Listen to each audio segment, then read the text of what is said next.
5. It's not bad. Hello good people, it's Jason with Green Country Agroforestry, and I'm back here in the backyard garden next to my bean tower, where recently we've planted out some of the anasazi beans that we germinated using a special technique. Go check out the video if you haven't seen it before. While I was doing the planting, you may have noticed me using a tool like this. A T-shaped stick, rather long, with a point at the end. This is called a dibber. Now, I heard about this tool from a gentleman by the name of Charles Dowding. He has a YouTube channel over there in England, and he uses a no-dig method of gardening. Not exactly the same way that I do. He uses all compost and very little, if any, mulch. It takes a lot of compost to garden that way, and his gardening method is very impressive. I highly recommend you check it out sometime.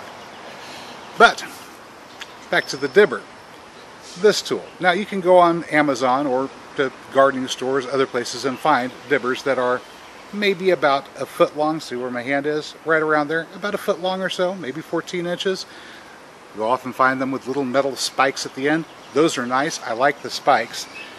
But, of course, if you're watching Charles, you'll see that he uses a very much longer handled one, and those are rather hard to come by.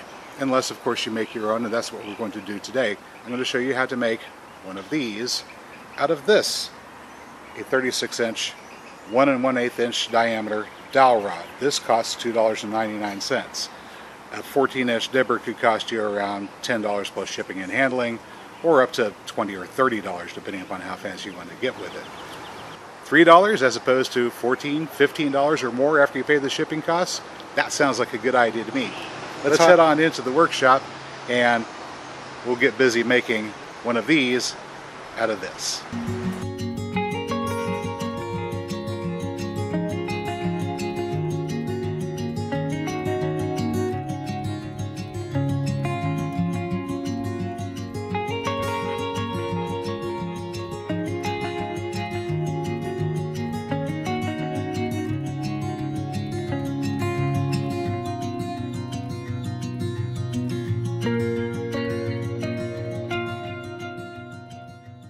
Now, the first thing we're going to do is start out by putting a point at one end. And that will be done. In a moment here. I'm going to use a T-square and a pencil. I'm just going to mark at about 4 inches. Alright, and I'll just connect the dots. It doesn't have to be exact at this point. The only thing we're really trying to do here is get an idea about where the back side of this should be. And I also want to get an idea about where the center should be. That's about there. Okay, now I know where the center is. About. You could measure and get it more precise, but this is close enough. And then I know where 4 inches is. I want the taper to be about 4 inches. And to get that 4-inch taper, we're going to use some power tools. Okay, this is going to be a little bit loud, but this is a belt sander with very coarse sandpaper on it, which should strip this wood down to a taper pretty quickly.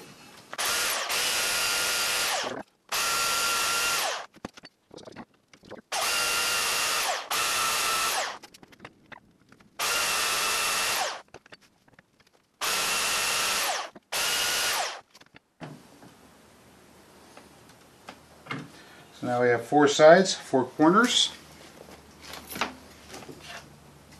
Take some material off, just keeping the sander at an angle so that we're sloping towards the tip.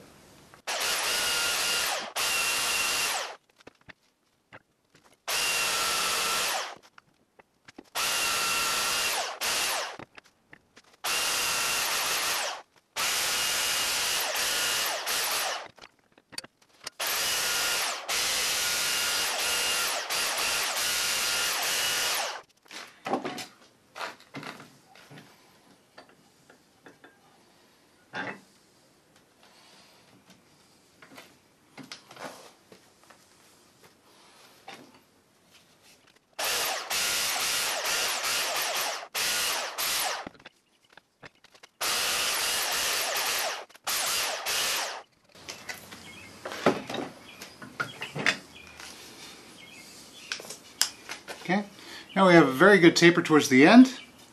Very smooth taper. This should pierce through mulch and soil very easily.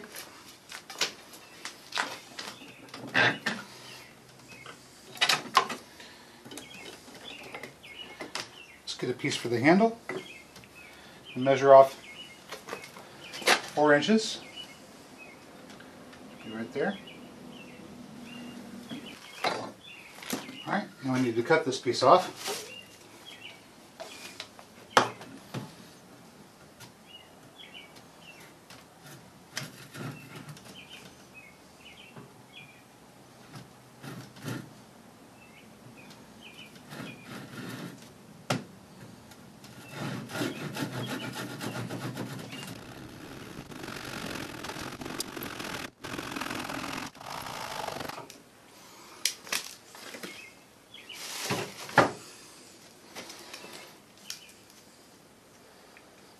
Alright. Put this piece aside for a moment. Should be at 2 inches. We're right about there.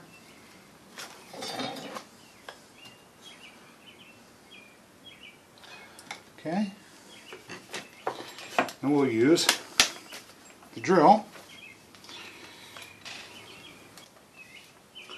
Find that hole, apply it straight up and down.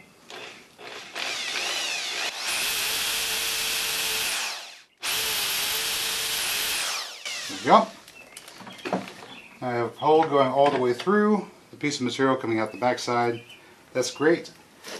I'm going to take our stop and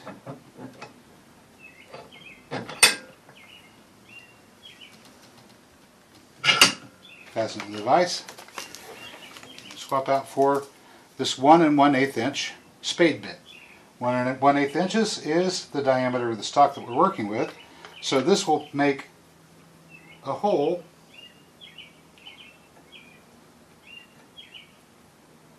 into the handle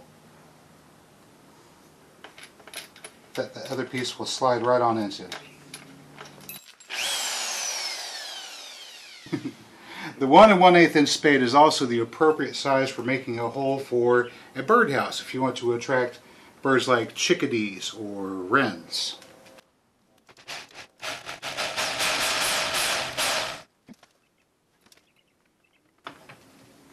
Now as I work into the material, I want to keep that socket pretty level, and we will drop it down to about 1/2 inch.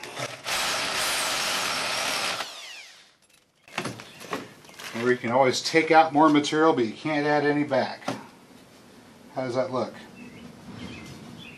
Pretty close?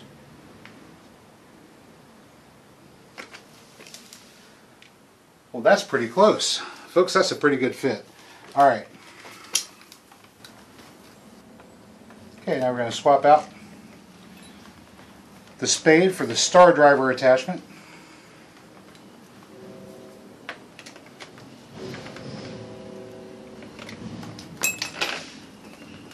Still going clockwise, that's good.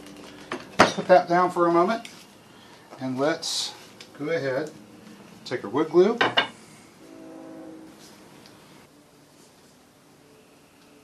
There we go. Alright, I'm just going to stuff that with glue. Make sure you close up your wood glue, otherwise it's a one-use item.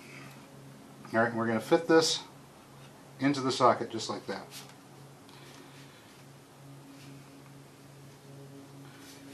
Alright.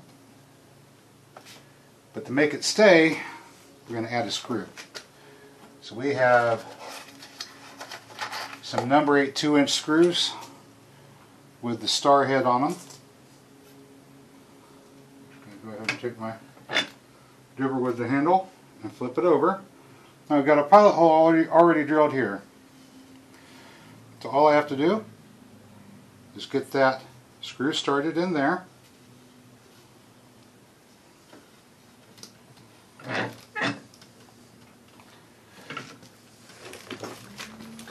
And using the drill,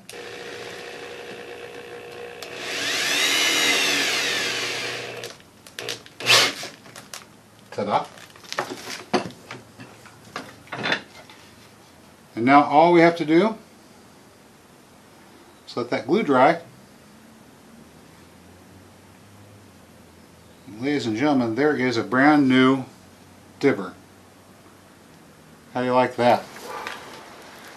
Alright, so let's stick our measuring stick, and we've got from the tip all the way to the top 32.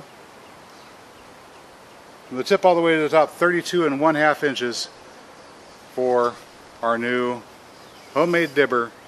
Costs $2.99 worth of materials, and a little bit of time, some glue, one screw, and that's it.